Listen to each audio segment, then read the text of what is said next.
Hi, friends. Welcome to day 2 of our EOC review. Before we get into our PowerPoint presentation, I have one thing that I want to show you, and that is this calendar here on your Canvas page. I have just posted a reminder here of when your EOC dates are and the hours and location where you'll be taking it. That should all be a review. I'm going to review a couple other things as we get into this presentation as well. All right, here we go. Get that packet out and we are ready to begin.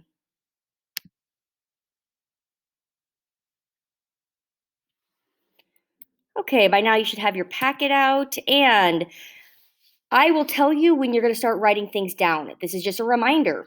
If you have not finished the day 1 portion of this packet, go back to yesterday's announcement and watch the day 1 presentation. There's a lot of really important stuff on there that you don't want to miss, and this is going to be starting with the day 2 information. So go ahead, stop it, go back to yesterday's announcement, and then you can come back here when you're done. Now, if you have everything filled out on your day 1 presentation form, we are going to just recap. Again, things you need to write down are in red font. If I have multiple choice options, go ahead and pick an answer. Just as a reminder on our schedule, if you are an A day, that's hours 1, 3, and 4, you are taking this test on April 14th. If you are B day, you are taking this test on April 15th. You will be taking the English EOC at 7:39 a.m. in the Yoakum gym. You do not need to report to the high school first. You will just be attending the gym. I will see you there and you will be exempted from your classes that you miss while you're testing.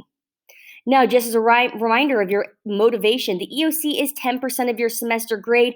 Yes, it can harm your grade if you get basic or below basic, but if you take your time and you study this packet, you should have no reason not to get advanced or proficient. Also, if you score advanced or proficient, you can opt out of the final exam, meaning you do not have to take it. And lastly, if you score advanced or proficient, your grade will be raised one letter grade. So if you have a D, your grade will become a C. On the test day, make sure you bring your computer and your charger. There are no phones during the testing. There is no computer after the test, so bring a book. There is now a listening portion of the EOC, so please bring your headphones. Now, we did not have this test in 2020, but Bluetooth headphones did not work in the year 2019.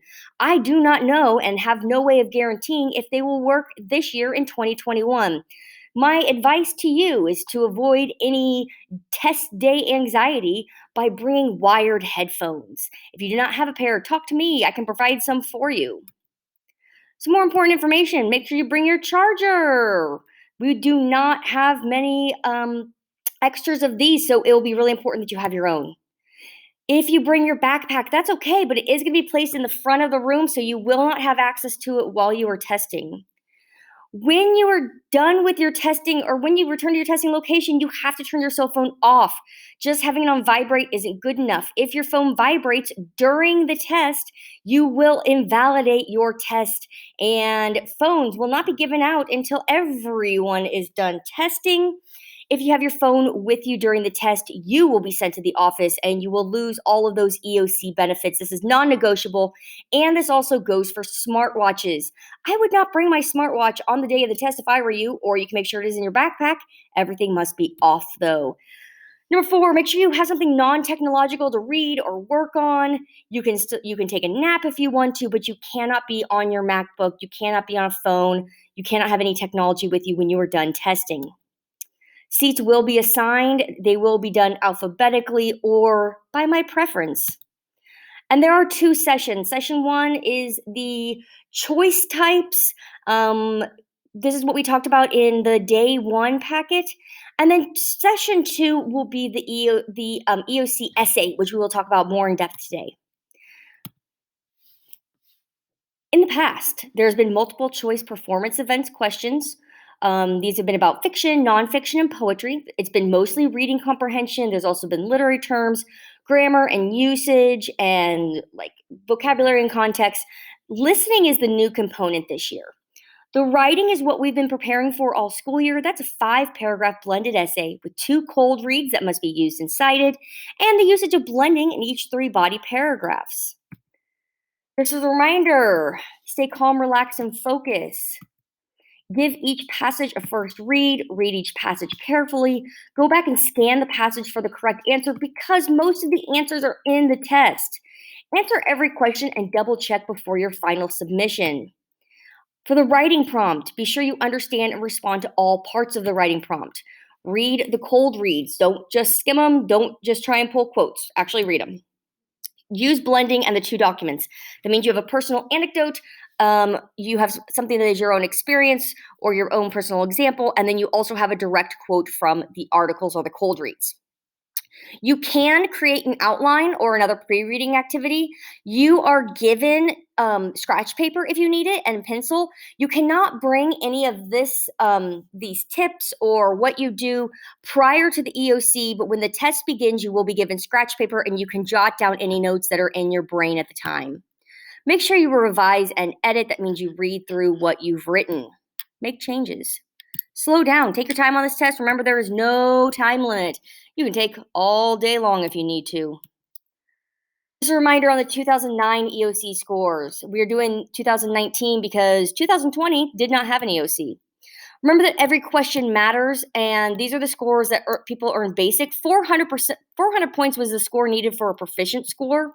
And for most of these students, the difference between basic and proficient was just one or two multiple choice questions, or just 1 point on the rubric on the essay. 73% of Mr. Hammond's students were advanced or proficient on the 2018 test, and over 80% of his students in 2019 were advanced or proficient. Now, this test is long. You will get bored. It is really a test of stamina more than anything else. It is a test of stamina, a test of your reading abilities. Push through it, read thoroughly, answer each question to the best of your ability so you don't end up one question away from proficient. Look at these times. People who got below basic, their average time was 42 minutes. Basic was 49, proficient was right at 51, and advanced was 59. The more time you spend, the better your chances are of getting a higher score. Take that away from this. Slow down, take your time. You do not want to be one of these people who are 1 point away from proficient. Do not zombie read the end of course exam. You're really going to have to pay attention. You're going to have to read each little bit. If you find yourself reading an entire page, not remembering any of it, and then trying to answer questions, go back and reread. Just looking at the words isn't good enough. Okay? Focus. Read carefully. Go back to the first page. Okay. Now let's get into poetry. This is going to be the first thing that we are writing down on our day 2 packets. Our review is over now, and we are into poetry. This is at the bottom of page 3. My first tip to you is to read the poem from the beginning to end to determine the main idea and the theme. Now, be extremely careful when reading poetry. Poems can often be difficult to understand. So, tip 1, read from beginning to end to determine the main theme. Pause this video if you need to keep writing. I am going to go through this for the sake of time. Tip 2, understand similes, metaphors, and hyperbole. Remember, poems usually have a lot of figurative language. A simile compares two unlike things and it uses like or as. A metaphor does the same thing, but it does not use like or as. And a hyperbole is a use of extreme exaggeration. Here's some examples. Your essay is so bad, it gave me cancer. This is an actual thing that I said to an actual student after he wrote me an essay many years ago. This student has since graduated, but yes, I did tell him that his essay was so bad, it gave me cancer. This was an extreme exaggeration. No essay can be so bad that it gives me cancer. But it was really sad, and it did break my spirits that somebody so smart wrote such a lazy essay. Southwick Stadium is bigger than Texas. Now, we've come a long way since the football stadium that we had at the middle school, and Southwick Stadium is much nicer, though it is far from the size of the state of Texas. 3, rhyme, rhythm, and repetition create the music of poetry. Pay attention to those. Rhyme patterns are things like A, B, B, A, or A, B, B, etc. If you don't know what these are, Google them. I'm going to show you what I mean with a quick Google search. So I'm over here. All right, this is an A, B poem. The coolness of the night refreshes my skin. The stars shine so bright, causing me to grin. That's just a really simple poem. All I did, if you look at my Google search, ABBA poem examples. So if you're not familiar with either of those rhyme schemes, go ahead and Google it and you'll find all the examples that you need to. That's just really simple rhyme scheme. So going back over here, your rhythm is what creates a beat. So when you're thinking about like a beat, remember when you were a little kid and you were going like, this is a syllable. That's basically a beat, is where the syllables are. Repetition, we should know this by now. Repetition is just a repeat of a sound or a word or a phrase. If it's repeated through the poem, that's going to be important. So you should be noticing a couple of things by now: the rhyme scheme, the literary devices, the repetition, the theme. I'm going to make this full screen and we're going to move on.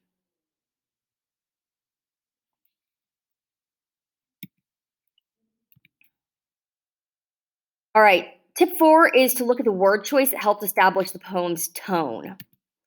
The tone could be something like angry versus wrathful. If the author says that they are angry versus they are wrathful, pay attention to that word choice. You may want to get out a dictionary and look up the dictionary definition, especially if you don't know what wrathful means. Now, while you aren't allowed to just click on a word and look up the meaning of it, you are allowed to get out a physical copy of a dictionary, which I will provide copies of, and you can actually look up a word. Wrathful tends to mean that there is more like revenge being sought, whereas angry can just be like, oh, I'm upset about it, but I can move on. So pay attention to that word choice. Tip 5, identify ways that the writer appeals to the senses. And these are your 5 senses, not your 6 senses. You can't see ghosts. Come on. This could be like your touch, your smell, your sight, your taste, your hearing. If one of these is described in the poem, take note of it. If the way something smells is described or the way something looks, pay attention to that. All right, that is the end of our poetry tips. We are now moving on to our drama tips. This is the beginning of page 4. Here we go. Most dramas have the same structural pattern as a story. That means that there is an exposition, then there is a conflict with a rising action, a climax, a resolution, or a falling action and a resolution. However, there are some differences.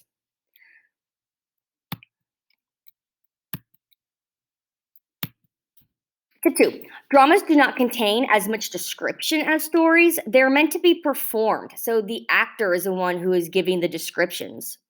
The action is taking place in front of the audience, so you want to pay attention to the scenery. Dramas are also divided into acts, and acts are sometimes divided into scenes.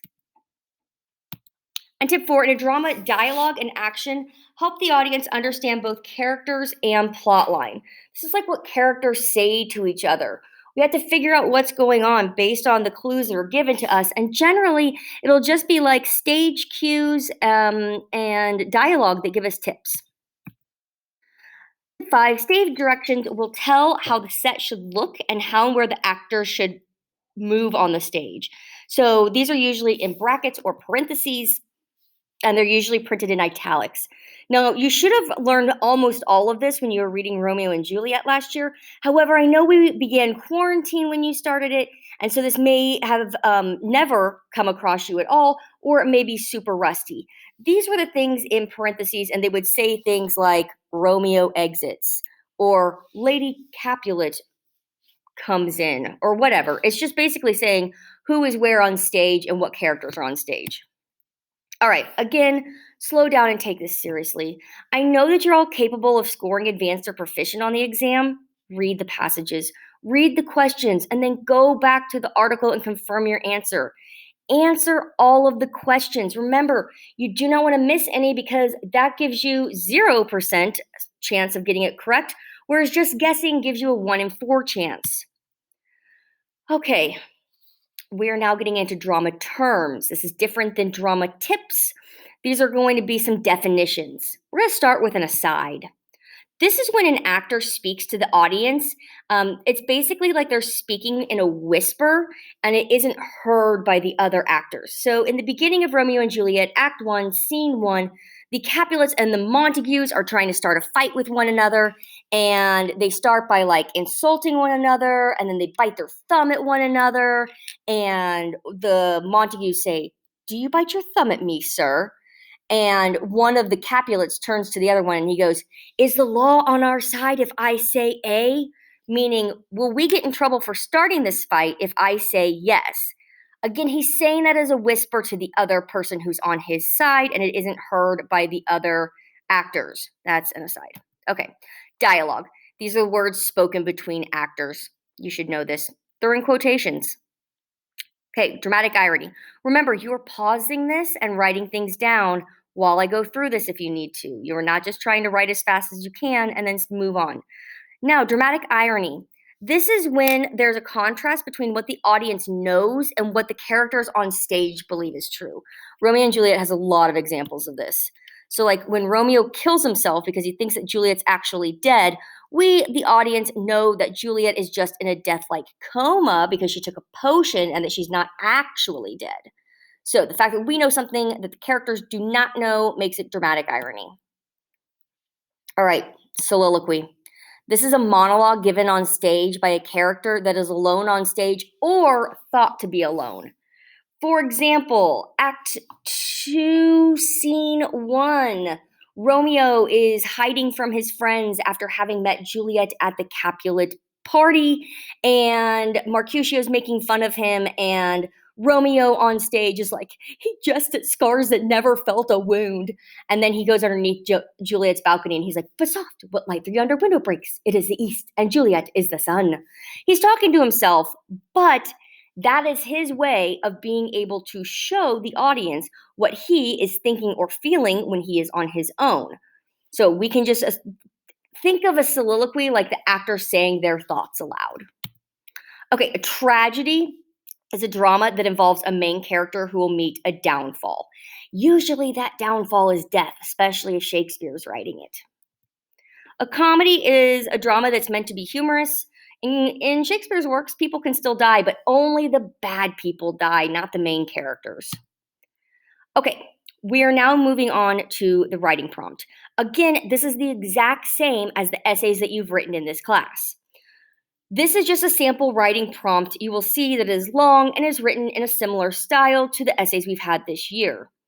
This is the prompt. You have read 2 passages discussing the U.S. highway system and other forms of transportation. Ugh. See how I told you these writing prompts and these articles are so boring? I'm sorry. Write an essay in which you will compare the challenges and benefits involved in the creation of the national highway system to the challenges and benefits discussed in Secretary Chow's speech, especially those related to advancing technology and the needs of the public.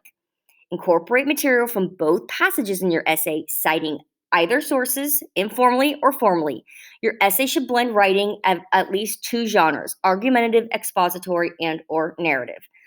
All right, so this writing prompt assumes that you have already read the 2 documents. You're going to compare and contrast the challenges and benefits of the national highway system, and you will talk specifically about those related to advancing technology and the needs of the public. That is me summarizing and paraphrasing and putting it into my own words what this prompt is about. Your requirements are to write 5 paragraphs. That means 3 body paragraphs, 1 introductory paragraph, 1 conclusion paragraph. You need to use and cite both passages, just like you have to use and cite both articles in your essays. And you have to have blending. The blending is going to be the inclusion of a direct quote properly cited and a personal anecdote or story in each body paragraph. Now, let's look at resource usage. I always tell you to introduce quotes with your own words. This one has been done. Let's read it. In the article, "Is the American Dream Still Alive?" author Bob Migiani brings up the lack of choices, possibilities, and freedoms that he didn't have in his home country of India. This is properly cited because it has the name of the article and it has the author's name, even though it doesn't have it in parentheses. The only way that you would end this in parentheses with the author's last name would be if you had written it like this. In the article, "Is the American Dream Still Alive?" it discusses the lack of choices, possibilities, and freedoms that the author didn't have in his home country, India. Parentheses, Migliani, in parentheses, period at the end. Okay, usage and citations. Here's another example. In his article, Is the American Dream Still Alive? Bob Migliani quotes, whether in India or America, life is not a linear proposition, but one full of ups and downs in every way in between. It's a great direct quote. Now, blending. This is when you add in your own example. This is talking about the American dream. It says, that's one thing I learned from my parents. My dad was a great artist, but because of his dad putting him down and his poor decisions, he went down the wrong path. My mom had a natural, beautiful singing voice until she chose cigarettes over singing. Now they face the same issues over and over again every day. So that is a personal example of something that affected the writer of this, affected his parents, and this is a personal anecdote. Okay, the rubric, this is the same as every one of our papers so far. You will get 1 point for having a thesis statement. That is the last sentence of your first paragraph. You will get 2 points for having evidence from both of the paragraphs. For both of the articles. You will get 1 point for properly having citations. That means you have not referred to them as document 1 or document 2. You get 1 point for having organization, meaning that you have a 5-body paragraph. 1 point for conventions. That is the points that you get for having edited your work and not having a bunch of misspellings. 1 point for the understanding and development, meaning that your essay isn't confusing in any parts. And then you get 3 points for blending. That means each of your body paragraphs has direct quote and a personal anecdote. Okay, writing part 1. My first tip to you is to make your thesis perfectly clear. These are the statements and the 3 ways that you're going to prove them. The 3 ways become your 3 body paragraphs. Tip 2, use details: who, what, when, where, why, and how. Support your thesis with facts, details, examples, and explanations. By the way, you're writing these down under writing sample. It goes through 7. Tip 3, use an organizational strategy. This is what I was talking about when I said that you could use a scratch piece of paper to write down an outline. So remember, you can just draw a rough outline of what you want in those 5 body paragraphs. You will do better than the other people who are in the state, and this is why we have, on average, a higher grade on the essay than other people in the state. It's because we've done a lot of preparing for this, and we always tell you to make it a 5-paragraph essay regardless of what the prompt says. Okay, writing part 2. Number 4, stay on topic. Tip 5, use both of the cold reads and cite your sources. Just like in the essays that you've written so far in class, you cannot do outside research. You need to use the 2 documents provided. You need to cite your source by using the title of the passage and the author. Use blending. That means you have the direct quotes and the personal anecdote or example in your 3 body paragraphs. That means tell a story that further supplements your main argument. The use of literary devices is an additional way that blending can be earned, but not necessarily necessary. Points will not be docked if you do not use literary devices. And then lastly, tip 7, occasionally move the cursor so that you're not timed out of the Questar program. This is what the essay looks like in Questar. So you're going to have the prompt and the directions on one side, and then you're going to have places to type on the other side. All right. So here, you'll have like a text that would appear here. This is your directions. Here's where you're typing. And if you want to do that on paper first, you can. You have the time. Okay, so where this blue part is, this screen, that's where the cold read will appear. And then here's where you type your essay. To indent, you really only need to do this at the beginning of your paragraphs. You can't use the tab key, so you can just hit the space bar 5 times to indent. However, spelling errors will not produce a red squiggly line. This is where your own skills in reading and knowing what a correct word looks like is really going to come in handy. Again, you can use a dictionary. So the teachers in the room who are proctoring the test cannot help you. We cannot tell you how to spell a word or if a word is spelled correctly, but we can hand you a dictionary and you can try and look it up on your own. Okay, review and submit when you've completed your 5-paragraph essay. Read the whole thing over again before you submit it, please, please, please. All right, 3 questions. This is on the very back page. We're going to talk about the advantage of writing a person in first person. If you write a story in first person point of view, your reader gets a personal connection to the author. This is similar to how we view the world. The advantage of writing a story in third person is that the reader gets the big picture regarding the story. They get more perspectives. They can understand the world in which a story takes place rather than the person in which a story takes place. And then why do works of nonfiction use headings? This is for organization. Study these 3 things, please and thank you.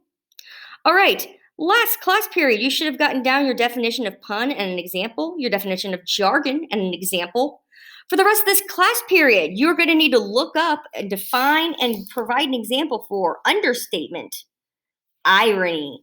And we've already talked about dramatic irony today, so I would look for verbal irony or situational irony. Those are the other 2 types of irony you've been taught. Parallelism, which you should know by now, is a list. Tone, we've already talked about that a little bit today, so you should just be able to use your brain.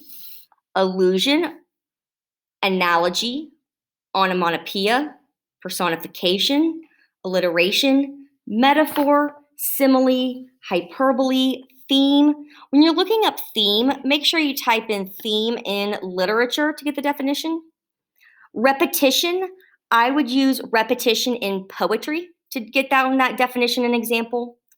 Plot, setting, define first person point of view, define third person point of view. Remember, second person point of view is really not a thing, and that's why I want you to avoid using it when you're writing your essays.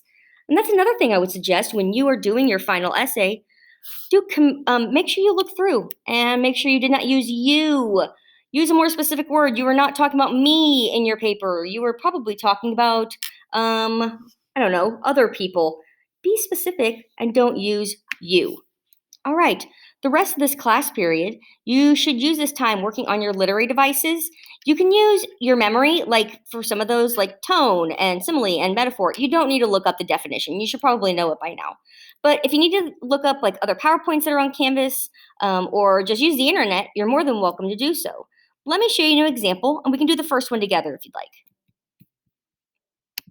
So I'm moving on from... Sorry, we did pun and jargon. So understatement is the next one.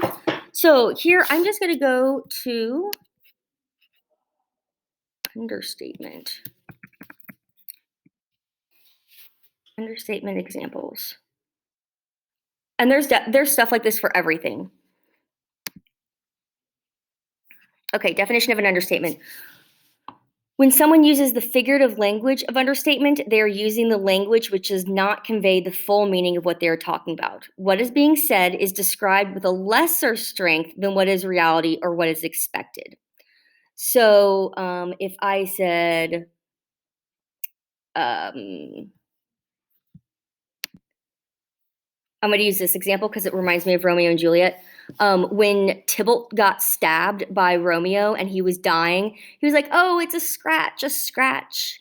But it was definitely more than a scratch. And I always like to show my students the Monty Python scene because that is definitely an understatement. The Black Knight in Monty Python, the Holy Grail.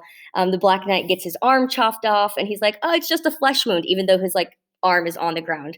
And King Arthur's like, "A flesh wound, your arm's cut off." And then he gets his other arm cut off and both of his legs cut off. And it's really funny because he's still like, "I'm going to fight you." So that's an understatement. To say I've had worse when this guy's arm's cut off is an understatement. So there you go. There's an example. If you want to draw a little cartoon rather than writing it down, feel free to do that. This is your thing to study. So if I look at here and you have a little cartoon down for understatement, I'm not going to be like, "Oh, what is this?" If you can explain it to me and it makes sense to you, that's really all I want in the world is for something to make sense to you. So this is your time now. Use this to finish filling out this study guide. I will give you points for this. So if you finish it and you want to show it to me, you got some options. One, you can take a picture of it if you're virtual and you can submit it on Canvas to show me. Two, you can come up directly to me if you're in person and you can show me and I will give you points and mark it in the gradebook. Or if you need to submit it as a Google Doc, you can do that as well. So however you need to do this, again, I am giving you that virtual day next Tuesday to complete this. So if you need that time on Tuesday, you do have it. You do not need to turn this into me and I keep it. I would advise you to actually keep it with you. Don't leave it at school because you will want to study it. So that should be it. If you study everything that's on this and then on test day, you actually take your time and you actually read all of the passages and you actually take your time on the essay, it's long. It's boring. It's going to suck. I'm sorry. But once it's over, it's over. So you only have to take this English EOC once. Let's just make the best of it, okay? Take your time. I believe in you. You're going to do well on this. Okay? If you want to do well, you can do well. I really believe that. Okay, email me if you need help, kbixby@bsd124.org, and good luck.